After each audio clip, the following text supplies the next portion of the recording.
Hi, everyone. Good afternoon. It's Jo, and I just testified a moment ago before the Joint Committee on Transportation. I testified on a bill that I filed called an act relative to gender identity in Massachusetts identification. We call it sometimes the Gender X bill. And I had written, and my team and I had worked on both written and oral testimony. And then I got this miraculous testimony from a young person named Robbie. Robbie is 9 years old and lives on the North Shore. And Robbie wrote what I thought was one of the most important pieces of testimony maybe I'll ever see in my entire life. And so I chucked what I had written and I decided to read Robbie's testimony. And I love it so much and think so much should be heard by everybody that I wanted to read it to you right now. And I want us all to take it in as a call to action to pass this necessary bill. So all this bill would do is really simple. One, it would codify the change the RMV has already made to allow X's to be on licenses. Two, it would allow people to change birth certificates, parents, guardians, emancipated minors. And three, it would set up a process where all state documents could have a non-binary option. So I'm just going to dive in and read Robbie's testimony. It's worth noting that Robbie didn't put their last name on it. And they didn't do that because of the fear that they live in and their family lives in. It's worth noting that Robbie didn't come to the hearing today, this courageous, prophetic human being, because it's still so scary to want a non-binary option, even in the state of Massachusetts. Okay.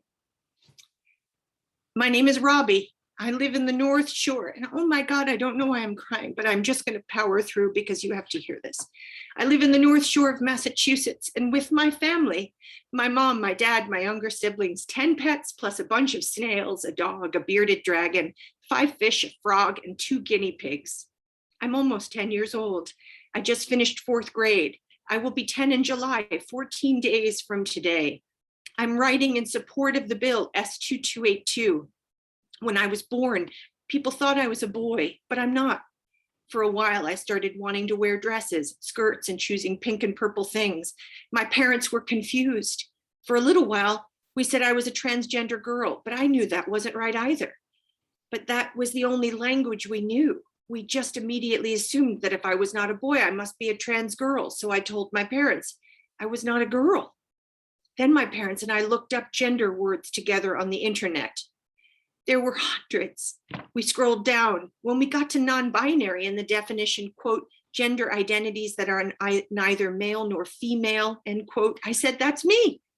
That was right around my 5th birthday. In fact, on my 5th birthday, I wore a big pink flower dress, and underneath, I wore a boy's bathing suit.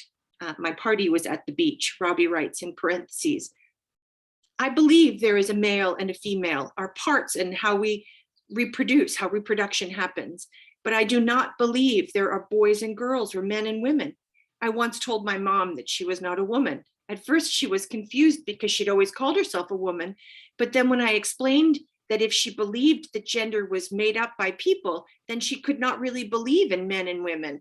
Instead, she was like me, and we were the same. We both believe we are just people. So when my parents asked me what pronouns I wanted to use, they said that some people who are non-binary use they, and I said, why can't I just be me? So that's what we say, just Robbie, no pronouns. Now, after 4+ years, after those first conversations, I am still me, just Robbie. Now to the matter at hand, Robbie writes. Some people like me on their birth certificates and other important forms uses of identification would be put into the man or boy or male box.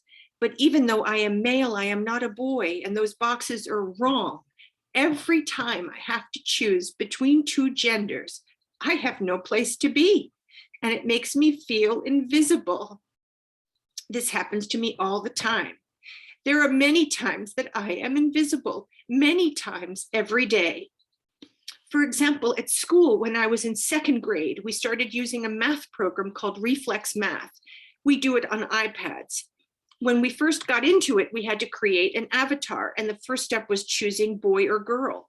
My parents didn't want me to have to use the program, but at the school, the school had already made a contract with the company. The school contacted the company, and the company said it would be too hard to change the system. We asked them to change it for years. This year, in 4th grade, my classmates and with our teacher, I sent paragraphs to the company trying to convince them to change it, but it has not been changed yet, and my school still uses that program. There are so many times that I have to choose to be someone I'm not if I want to participate. I have to go to places to choose which bathroom or locker room at a pool, and every time it reminds me I don't belong, but I do belong. And the world keeps insisting that I don't. Why do all these forms and documents need to know my gender identity? If you are still not convinced that it would be good to have more choices for people like me to express my gender, then think about this. What if you had to choose one of only 2 genders and you did not identify with either of them? What would you do? Would you lie and say you were a non-binary or a girl or a boy when you know you were not? Isn't it your job? And yes, Robbie, it is my job to give people more freedom and more rights and more choices. Why shouldn't you support this bill? What's bad about it? Does it take away anybody's rights? If enough people don't understand about gender identity, then people like me will be discriminated against and people will be mean. If the law protects people like me to be able to express ourselves like everybody else does, then it will become safer for all of us. Then I won't have to explain every single time I meet someone in a public and they use the wrong pronouns for me. And I have to explain or not say anything at all, which feels bad. If the law changes, then people will learn, and those moments when I get misgendered won't happen as much.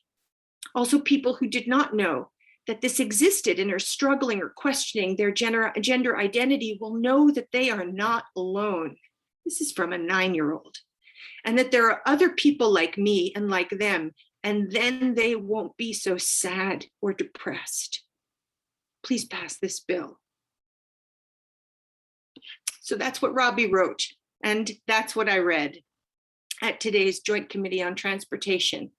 And full accountability, I love this bill. I think it's smart. It's a human right and a civil rights bill. But at the top of the hearing, even I, who love this bill, misgendered Robbie right at the beginning of the transportation hearing. And that's because and I'm not saying I'm perfect here. Of course, I'm a member of the LGBTQ community, and I'm certainly not perfect, but I do work at this a lot, and I don't work at it hard enough. It isn't commonplace enough. And so in moments where I get nervous or stressed, even I made a mistake. And this is just unacceptable. So we have to pass this bill. And we have to do it soon. And it's Pride Month.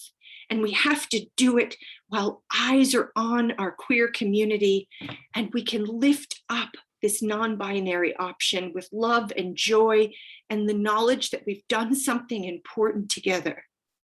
So that's just what I wanted to share with you today.